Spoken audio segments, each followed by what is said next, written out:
So if you're buying or selling a house, you're going to encounter a few phrases in the process. Seller's agent, buyer's agent, and transaction broker. But what does it all mean? And if you're buying a house, should you work directly with the seller's agent? We're going to dig into all of that right now.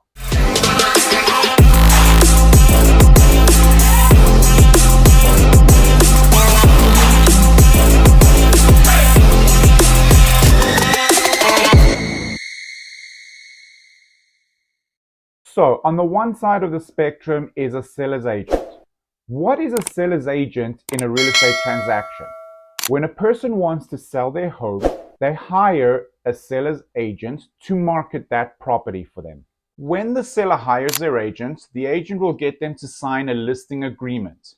This agreement will solidify, among other things, the amount of commission that agent is going to get for the transaction, how much commission the seller is going to pay to a buyer's agent who brings their buyers, the duration of the listing, and what marketing is going to be used to market that property. Now, it's very important to understand that in Colorado, the seller's agent only represents the seller. They cannot double end the deal and represent a buyer of theirs at the same time as a seller's agent and a buyer's agent. Doesn't happen. On the other side of the spectrum is a buyer's agent. So what is a buyer's agent in a real estate transaction?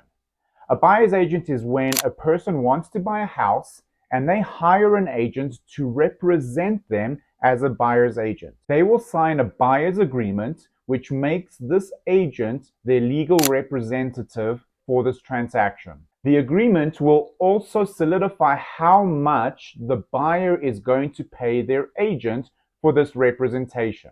Now, most of the time, the seller in the transaction will pay the buyer's agent for bringing the buyer to the table, so that the buyer actually doesn't pay that commission to their buyer representative. However, there are times where a seller doesn't want to pay any commission to a buyer's agent. They only want to pay for their seller's agent, in which case the buyer will need to bring more monies to the closing table in order to pay their buyer's agents for their commission and their representation. It is super important for you to have a buyer's agent when you're buying a house, because they are going to negotiate on your behalf and make sure that the terms that are in the offer, which is a legal contract, are to your liking. So far we've discussed on the one side of the transaction the seller's agent, on the other side of the transaction the buyer's agent. Now in the middle is a transaction broker. What is a transaction broker in a real estate transaction?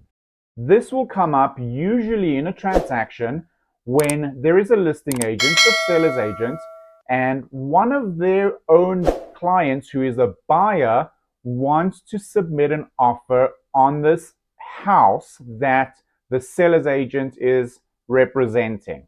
In Colorado, you cannot be a seller's agent and a buyer's agent in the same transaction because you're negotiating for each side, so you can't do that. When this comes up, then what the seller's agent needs to do is change their status of representation from a seller's agent to a transaction broker, and change their buyer's agent status from a buyer's agent to a transaction broker. What this effectively means is that this agent is no longer representing the seller and no longer representing the buyer. They are a neutral party in the middle. And effectively, all they are doing is getting instructions from the buyer, what the offer is. They write up the offer and transfer it to the seller. The seller reviews the offer and then decides how to counter. But they cannot ask to be coached anymore by the agent because the agent needs to be neutral. So the seller needs to make their own decisions on their own and the buyer needs to make their own decisions on their own. Many people, when they're buying a home, decide to go directly to the seller's agent when they see a house that they like online. I highly recommend not doing this. You need to remember that the seller's agent was hired by the seller and they will always be representing them no matter what. You as a buyer want your own representation so that your buyer's agent negotiates on your behalf and reads through the contract and makes you aware of all the legal jargon and what that means. Some people assume that if they go directly to the seller's agent, they can save some money on a buyer's commission. You're not really going to save any money. The only person that will save money in that type of scenario is the seller themselves. So I highly recommend always finding your own buyer's agent so that they work for you and they look out for you. I hope that this video has really enlightened you on these three different terms. If you have any questions, please feel free to post them in the comments of this video and I will gladly get back to you. We really hope that this video has been enlightening to you. If you have found it educational, please make sure you subscribe to our channel and hit that bell button as well next to it so that you get notified when we post new educational videos. Thanks for watching and we'll see you soon.